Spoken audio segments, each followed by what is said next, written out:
প্ৰিয় বন্ধুসকল আপোনালোকে জানেনে SBI অৰ্থাৎ ষ্টেট বেংকত এক বিশেষ আঁচনিৰ জৰিয়তে মাত্ৰ 1500 টকা প্ৰতিমাহে ইনভেষ্ট কৰিলে মেচুৰিটিৰ সময়ত 2,14 লাখ টকালৈ লাভ কৰিব পাৰে। তাৰ উপৰিও এই ভিডিঅ'টোৰ জৰিয়তে মই আপোনালোকক এনেকুৱা এটা ফৰ্মুলা শিকাই দিম য'ত আপোনালোকে মাত্ৰ 1500 টকা মান্থলি ইনভেষ্ট কৰিলে প্ৰতি বছৰে 5 লাখ টকালৈ ইনকাম কৰিব পাৰিব। আপোনাৰ যদি বয়স 20 পৰা 40 বছৰৰ ভিতৰত চলি আছে আৰু এটা বেষ্ট ইনভেষ্টমেণ্ট প্লেন বিচাৰি আছে যাৰ জৰিয়তে আপুনি 2 কোটি টকালৈ ৰিটাৰ্ণ লাভ কৰিব, তেনেহ'লে এই ভিডিঅ'টো আপুনি সম্পূৰ্ণ স্কিপ নকৰাকৈ চাব। লগতে আপুনি ভিডিঅ'টোত এটা লাইক কৰি দিয়ক আৰু আপোনাৰ বন্ধু বা বান্ধৱীক ভিডিঅ'টো শ্বেয়াৰ কৰি দিয়ক।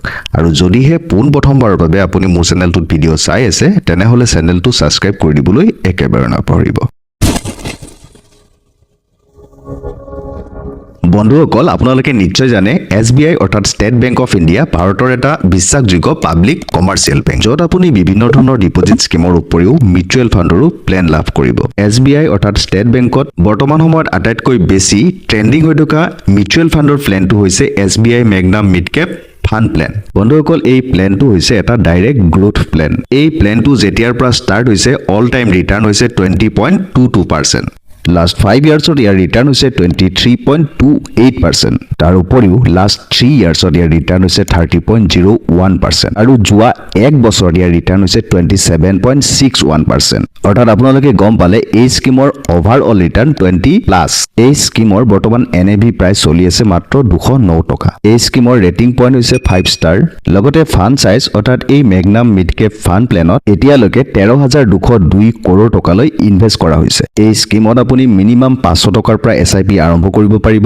লগতে এই মিডকেপ প্লেনৰ টপ হোল্ডিংবোৰ হৈছে Crystal, Sundaram finance, Tube investment, Thermax, Torrent powers and পেছ ইণ্ডাষ্ট্ৰিজৰ দৰে টোটেল 71টা হোল্ডিং কোম্পানী আছে য'ত এই ফাণ্ডৰ টকাবোৰ ইনভেষ্ট কৰা হয়। লগতে এই ফাণ্ডৰ খৰচ অৰ্থাৎ এক্সপেন্সেছ ৰেচিঅ' হৈছে মাত্ৰ 0.85%। তেনেহ'লে প্ৰিয় বন্ধুসকল এতিয়া আহকচোন এই স্কিমত আমি ইনভেষ্ট কৰিলে কিমান ৰিটাৰ্ণ লাভ কৰিম তাৰ কেলকুলেশ্যন কৰোঁ। এতিয়া এই স্কিমত যদি আমি 1500 টকাৰ মান্থলি SIP কৰোঁ, ধৰি লৈছোঁ এক্সপেক্টেড ৰিটাৰ্ণ 18%। 5 বছৰৰ কাৰণে যদি 1500 টকা ইনভেষ্ট কৰোঁ, টোটেল ইনভেষ্ট হ'ব 90,000 আৰু ফাইনেল ভেলু আমি লাভ কৰিম 1,46,487 টকা। 10 বছৰৰ বাবে যদি ইনভেষ্ট কৰোঁ, টোটেল ইনভেষ্টমেণ্ট হ'ব 1,80,000 টকা। ফাইনেল ভেলু আমি লাভ কৰিম 5,64,383 টকা। 15 বছৰৰ বাবে ইনভেষ্ট কৰিলে টোটেল ইনভেষ্টমেণ্ট হ'ব 2,70,000 টকা। ফাইনেল ভেলু অৰ্থাৎ ৰিটাৰ্ণ লাভ কৰিম 13,78,813 টকা। 20 বছৰৰ বাবে যদি ইনভেষ্ট কৰোঁ, টোটেল ইনভেষ্টমেণ্ট হ'ব 3,60,000 টকা আৰু ৰিটাৰ্ণ লাভ কৰিম 35,15,237 টকা। 25 বছৰৰ কাৰণে যদি ইনভেষ্ট কৰোঁ, টোটেল ইনভেষ্টমেণ্ট হ'ব 4,50,000 আৰু ৰিটাৰ্ণ লাভ কৰিম 87,34,968 টকা। আৰু যদিহে 15,000 টকা সম্পূৰ্ণ 30 বছৰৰ বাবে ইনভেষ্ট কৰে তেনেহ'লে ইনভেষ্টমেণ্ট এমাউণ্ট হ'ব 5,40,000 টকা আৰু ফাইনেল ৰিটাৰ্ণ লাভ কৰিব 2,14,87,934 টকা। বন্ধুসকল কথাটো হ'ল আপুনি যদি মাত্ৰ 1500 টকাৰ SIP কৰে SBI মিডকেপ প্লেনৰ জৰিয়তে তেনেহ'লে আপোনাৰ ফিউচাৰত 2,14 লাখ টকালৈ আপুনি ৰিটাৰ্ণ লাভ কৰিব। যদিহে আপোনাৰ মান্থলি 1500 এমাউণ্টটো বেছি হৈছে, 1500 টকা আপুনি ইনভেষ্টমেণ্ট কৰিব নোৱাৰে, মাত্ৰ 500 টকাহে আপুনি ইনভেষ্ট কৰিব পাৰে, তেতিয়া আপুনি কিমান ৰিটাৰ্ণ লাভ কৰিব তাৰ বিষয়েও কেলকুলেশ্যন কৰি চাওঁ। আপুনি যদি এই স্কিমৰ জৰিয়তে মান্থলি SIP মাত্ৰ 500 টকাৰ কৰে তেনেহ'লে টোটেল ইনভেষ্টমেণ্ট হ'ব 1,80,000 টকা আৰু টোটেল ৰিটাৰ্ণ লাভ কৰিব 71,62,645 টকা।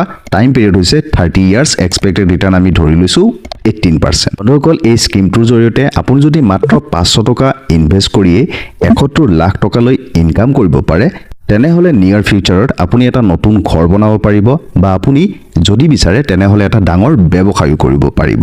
তাৰ উপৰিও আপোনাৰ কন্যা বা সন্তানৰ উচ্চ শিক্ষাত খৰচ কৰিব পাৰিব বা তেখেতসকলৰ বিবাহতো আপুনি সুন্দৰকৈ খৰচ কৰিব পাৰিব এই টকাৰে। প্ৰিয় বন্ধুসকল আহকচোন এতিয়া মই আপোনালোকক এটা ফৰ্মুলা শিকাই দিওঁ যাৰ জৰিয়তে আপুনি মাত্ৰ 1500 টকা মান্থলি ইনভেষ্ট কৰিয়ে প্ৰতি বছৰে 5 লাখ টকাতকৈও বেছি ইনকাম কৰিব পাৰিব। বন্ধুসকল বহুলোকে পোষ্ট অফিচ নতুবা LICৰ বিভিন্ন স্কিমত 15 বছৰলৈকে টকা ইনভেষ্ট কৰে, কিন্তু তাৰ পৰিৱৰ্তে 1500 টকাৰ এটা মান্থলি SIP যদি কণ্টিনিউ কৰি থাকে SBI Magnum Midcap প্লেনৰ জৰিয়তে আৰু 18% যদি আপুনি কণ্টিনিউৱাছলি ৰিটাৰ্ণ লাভ কৰি থাকে তেনেহ'লে ৰিটাৰ্ণ লাভ কৰিব 16,68,000 ৰুপিজ। পুনৰ সেই SIPটোকে 1 বছৰ যদি বঢ়াই দিয়ে অৰ্থাৎ 17 বছৰ কৰি দিয়ে তেনেহ'লে আপুনি ফাইনেল ভেলু লাভ কৰিব 20,14,000 টকা।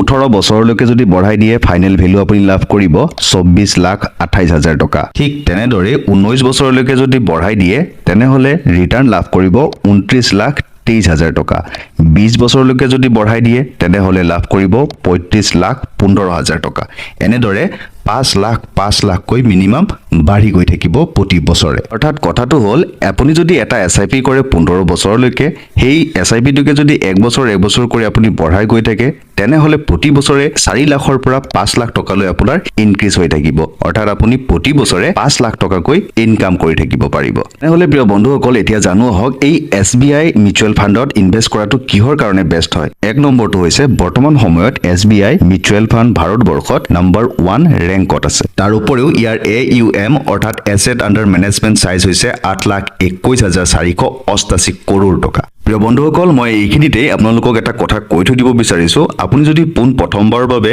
যিকোনো মিউচুৱেল ফাণ্ড ক্ৰয় কৰিব বিচাৰিছে নতুবা ইনভেষ্ট কৰিব বিচাৰিছে তেনেহলে যিকোনো এজন ফাইনান্সিয়েল এক্সপাৰ্টৰ পৰা এডভাইস লৈ ল'ব কোন ধৰণৰ এডভাইস নলুৱাকৈ বা ফাইনান্সিয়েল নলেজ নথকাকৈ কোন ধৰণৰ ইনভেষ্টমেন্ট প্ল্যানত নতুবা মিউচুৱেল ফাণ্ডত ইনভেষ্ট কৰি নিদিব যেহেতুকে ইয়াতে ৰিস্ক ফেক্টৰ থাকে আৰু ইনভেষ্ট কৰাৰ আগতে ইনভেষ্টমেন্ট পলিচিৰ সম্পূৰ্ণ নথিপত্ৰ সুন্দৰকৈ পঢ়ি বুজি ল'ব প্ৰিয় বন্ধুসকল এই ভিডিওটোৰ জৰিয়তে মই আপোনালোকক SBI অৰ্থাৎ ষ্টেট বেংকৰ মেগনাম মিড কেপ ফাণ্ড প্লেনৰ বিষয়ে জনাবলৈ চেষ্টা কৰিছো আশা কৰিছো আপোনালোকে ভিডিওটো চাই ভাল পাইছে যদি ভিডিওটো চাই ভাল পাইছে তেনেহলে ভিডিওটোত এটা লাইক কৰি দিব লগতে আপোনাৰ বন্ধু বা বান্ধৱীক ভিডিওটো শেয়াৰ কৰি দিব আৰু যদিহে পোন প্ৰথমবাৰৰ বাবে মোৰ চেনেলটোত আপুনি ভিডিও চাই আছে তেনেহলে চেনেলটো সাবস্ক্ৰাইব কৰি দিব ওচৰত থকা বেল আইকনটো টিপি নটিফিকেশন অন কৰি ল'ব পুনৰ অন্য এটা ভিডিওত আপোনালোকক সকলোকে লগ পোৱাৰ প্ৰতিশ্ৰুতিৰে আজিলৈ বিদায় মাগিছো ধন্যবাদ